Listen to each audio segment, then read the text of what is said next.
May hindi maamin? Ilabas mo na yan sa akin! Toby in the morning!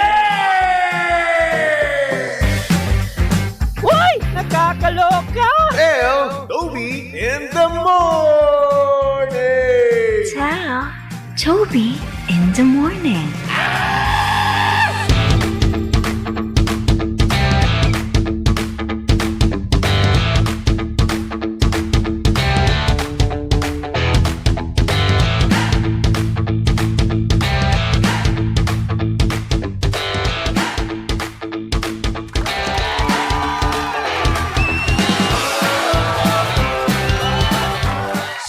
Same, pero iba. We are number 1, 06.7 Energy FM. Pangga, huwag mo sabihin radyo.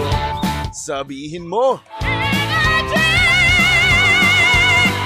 Oras, subong kapuluan. Pangga, check your time. It's now 6:28 on the clock. Good morning, Luzon, Visayas at Mindanao Metro and Mega Manila. At syempre, good morning din naman sa mga pangga natin dyan. Kasalukuyang kumakain na ng breakfast. Hello, good morning. Kamusta naman ang buhay-buhay? At syempre, wag natin kakalimutan yung mga pangga naman natin dyan na ang sasarap pa rin ng tulog hanggang ngayon.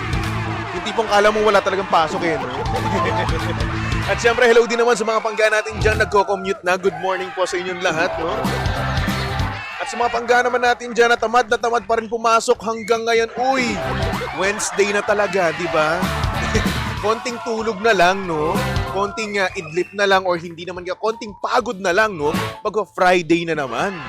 Tapos, ibig sabihin nito, makakapagpahinga ka na naman. Tapos, malapit na naman din yung mahal na araw, di ba?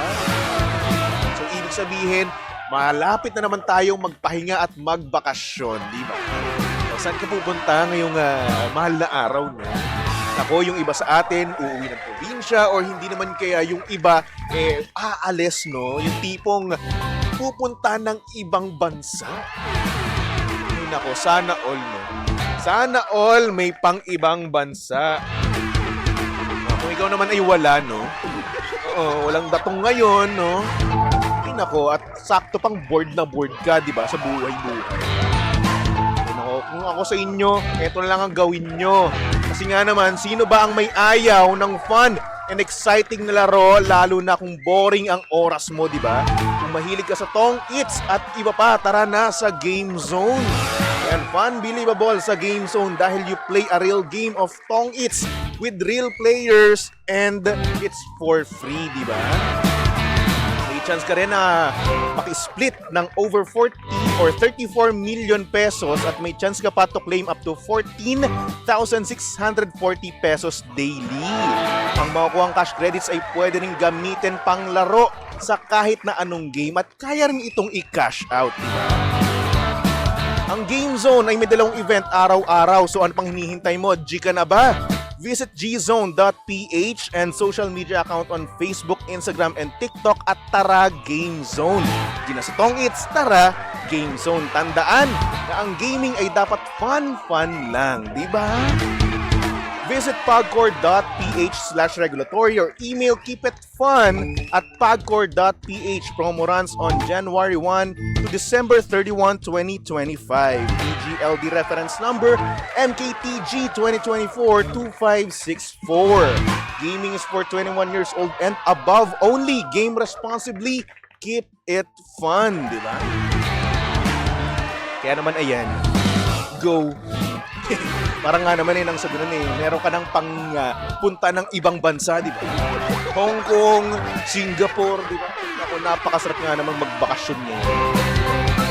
Sana all.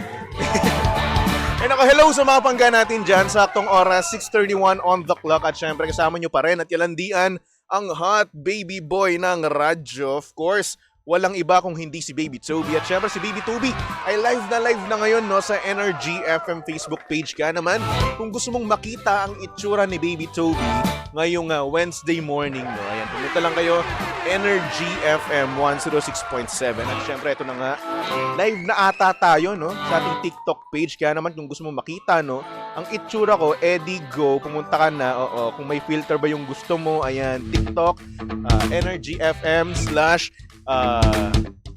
mali pala. tiktok.com/energyfm. Ganun. So, ayun. Hintayin mo na lang, no? Magla-live na rin tayo dyan.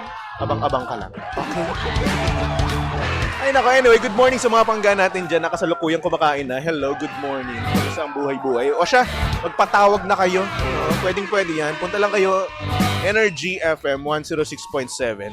Tapos ayun, pwede kayo magpatawag sa akin doon. Tapos sabihin nyo lang, pwede po bang tumawag kay Baby Toby?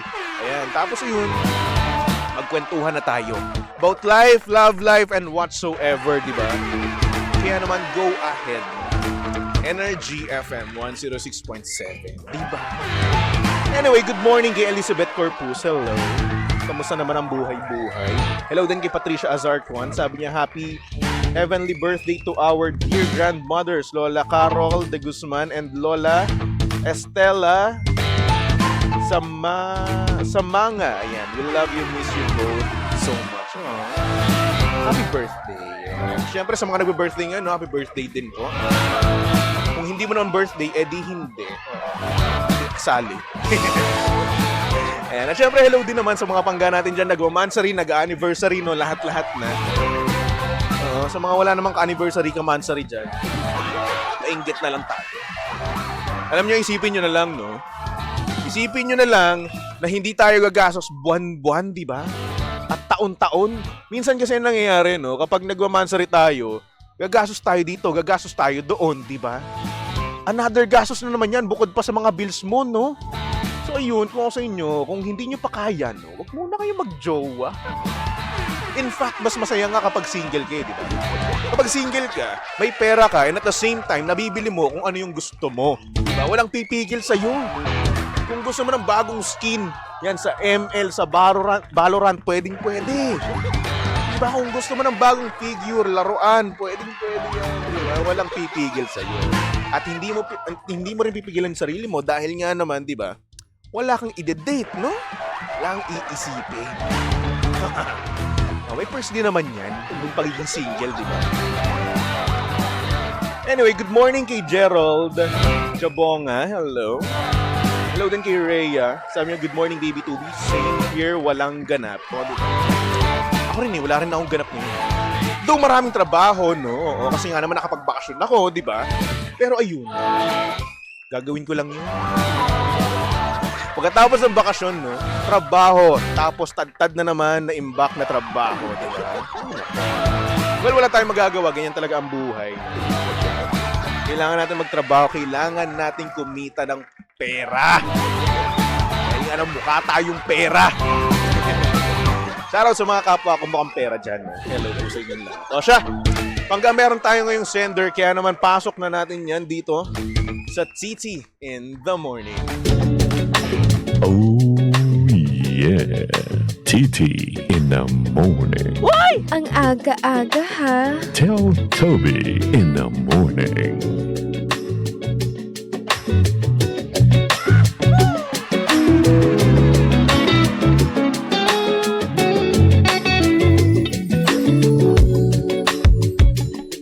Good morning sa mga pangga natin dyang napakaganda at napakagwapo. Whether they like it or not, no? At kung nakikita man nila yon o hindi, di ba?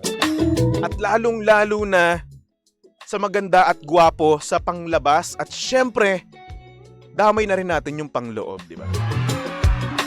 Pero ngunit subalit at dapwat, meron pa rin naman talagang mga tao na talagang huhusgahan ka, lalong-lalo na sa panglabas nating anyo. Nakakalungkot pero nangyayari talaga yon, di ba? O kaya naman, ito ang storya ng ating sender. Anong sabi niya dito? Good morning, baby Toby. Tago mo na lang ako sa pangalang Jokes. Bakit ba may mga pamilyang grabe manglait? Like grabe, sobrang perfect nyo? Sobrang ganda at guwapo nyo ba? Yung pamilya kasi ng jowa ko, grabe manglait sa akin. Sabihin na natin na kumpara sa jowa ko, sobrang pangit ko. Basahan lang ako sa tabi niya at mapagkakamalan kaming Beauty and the Beast. Pero grabe naman kasi sa panglalait. Harap-harapan nila akong sinasabihan na ang pangit ko at sobrang daming guwapong nanliligaw sa anak nila. Pero bakit daw sa mukhang uling siya pumatol?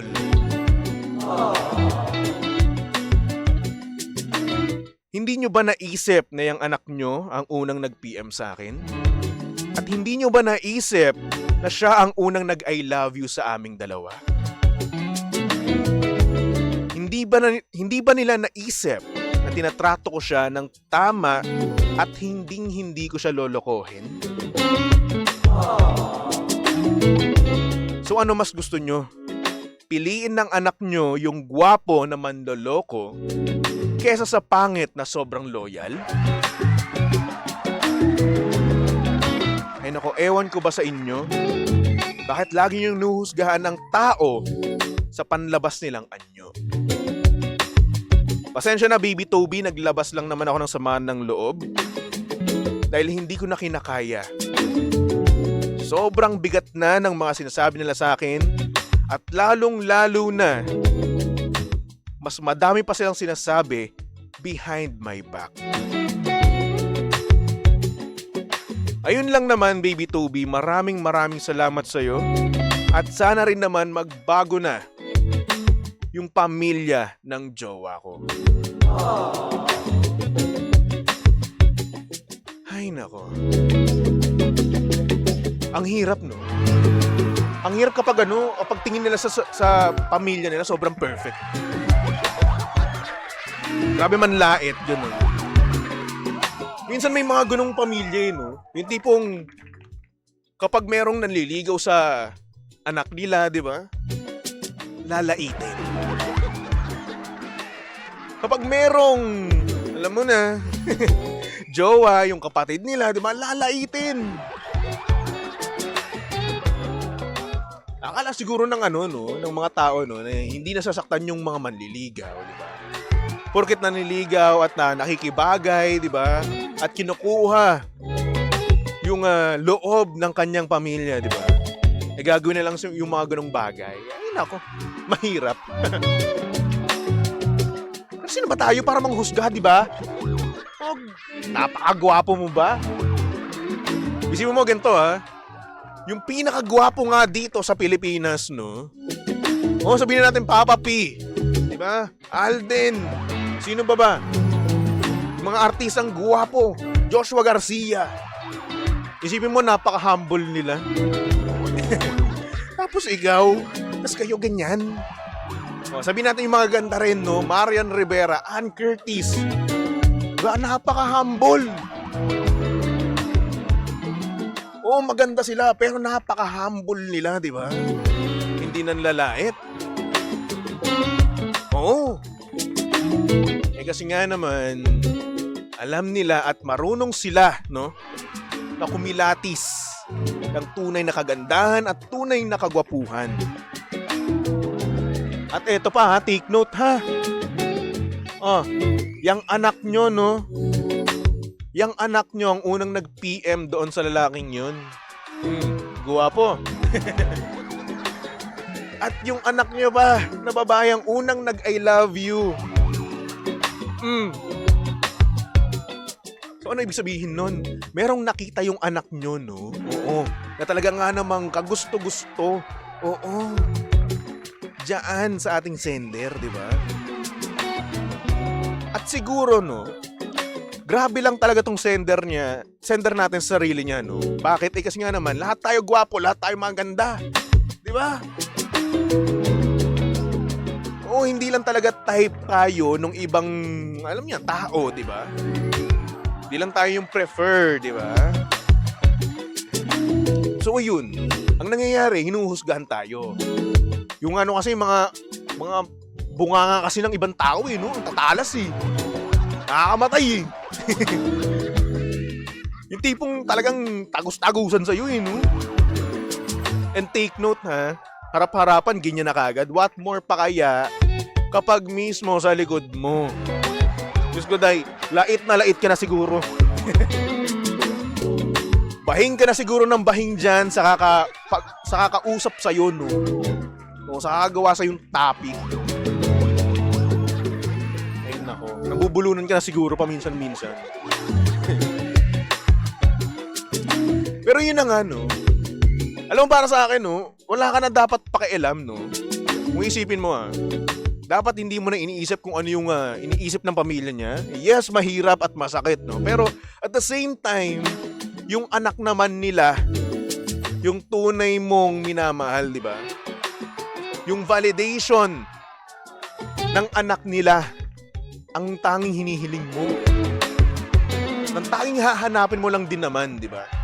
Kung gwapo ka sa paningin ng partner mo, okay na yun. Sapat na yun, di ba? Di mo na kailangan ng validation ng iba. Diyos ko. Sabihin ka ng pangit ng nanay niya, ng tatay niya, okay lang. At least, masasabi mo na siya ang unang nag-PM at siya ang unang nag-I love you. Oh! Aray! At the same time, hayaan mo lang sila, di ba? Isipin mo, gwapo ka, mabait ka, loyal ka, di ba? At tinatrato mo ng tama ang mga babae. At the same time, nakakatuwa kang kasama, ganun. Sa ito gusto ng mga babae yung may sense of humor. Oh, mas talo ng lalaking may sense of humor yung gwapo na talagang namang napakaseryoso. Oh, kaya yun. Yung iba, tingnan nyo. Nakuha mo siya, nabihag mo siya, di ba? Be proud. Taas mo yung noo mo. Guwapo ka. Ganun. Hindi man sang-ayon yung iba, no? Pero guwapo ka sa paningin ng iba, okay? Ano lang kasi yan self-confidence lang yan no? Kahit na alam natin sa sarili natin na hindi tayo ganun kagwapuhan, no? Ay nako. Sa harapan ng iba, guwapo ka, matino ka, at napakagaling mo, sobra, like super duper ultra mega, ganun. Mas gwapo ka pa nga kay Zac Efron Yan ang dapat nyong isipin, di ba? Gwapo tayo. Oo, nakakatuwa tayo, mabait tayo, di ba? Kaya nga nasabi mo, aanhin ng babae yung gwapo naman loloko, di ba? Kung madami namang bebot, di ba? Ay, nako. Talong-talo mo yun. So kung ako sa'yo, kung sabihin man nila na Beauty and the Beast kayong dalawa, hayaan mo lang. Gawin mo ganito. Gawin mong alas, yung panlalait nila sa'yo para magustuhan ka nila. Diba? Pwede mo kasing baliktarin yan Oo, nilalait mo sila, pero at the same time, pwede mo ang gawing edge sa kanila. Para na sa ganun, mapatawa mo sila, di ba? Huwag kang masaktan. Turn negative into positive, di ba? Kung sabihin man nila Beauty and the Beast, ay nako, baliktarin mo, sabi mo, Beast yung anak nila, ganun. Ikaw yung Beauty, di ba? Sense of humor lang. Laro-laruin mo lang. Di ba? At minsan-minsan, banatan mo rin sarili mo. Like, pangit na ako, mas pangit pa. Ganun, mga ganun. Gumanti ka. Gumanti ka in a good way. At syempre, daanin mo sa sense of humor, di ba? Darating din yung panahon na magugustuhan ka rin nila, di ba? Makikita nila kung ano yung nakita ng anak nila mismo. Ganun. Oh, you're so pogi, no? Ay nako, para sa ating sender, okay lang yan. Okay lang. At sana rin naman, mabaliktad mo na ang sitwasyon nyo or sitwasyon mo sa pamilya niya, di ba? At sana rin naman, tumigil din naman paminsan-minsan yung mga pamilya niya. Grabe ang perfect nyo, Di ba? Sabi ni Patrick Ox lang yan. Lagi nilang tatandaan, di nabubuo ang pelikula pag puro pogi at maganda. So, ibig sabihin, kailangan din ng mga pangit, no? Kailangan din ng mga itsura namin, ganun. Loko tong mga to, eh. Ay, nako. Anyway, para sa ating sender, good luck naman sa'yo, no? At para sa mga panggana naman natin dyan na gustong magpatawag, ayan, PM lang kayo. Energy FM 106.7. At syempre, pwede rin kayong mag-send ng inyong mga mensahe. PM lang kayo sa aking Facebook page. Hanapin nyo lang, BabyToby1067. Okay? Alright. So, syempre, eto na nga, dahil nga naman kanina, no, ay nabanggit yung Beauty and the Beast mo. O eto, hindi naman sa panlalait. Papatugtugin natin yan. Bakit ba? Ang ganda kaya ng kantang yun, di ba? Beauty and the Beast. Pangit lang yung boses ko, pero yung kanta mismo napakaganda. Kaya naman tumutok lang dito sa estasyong same.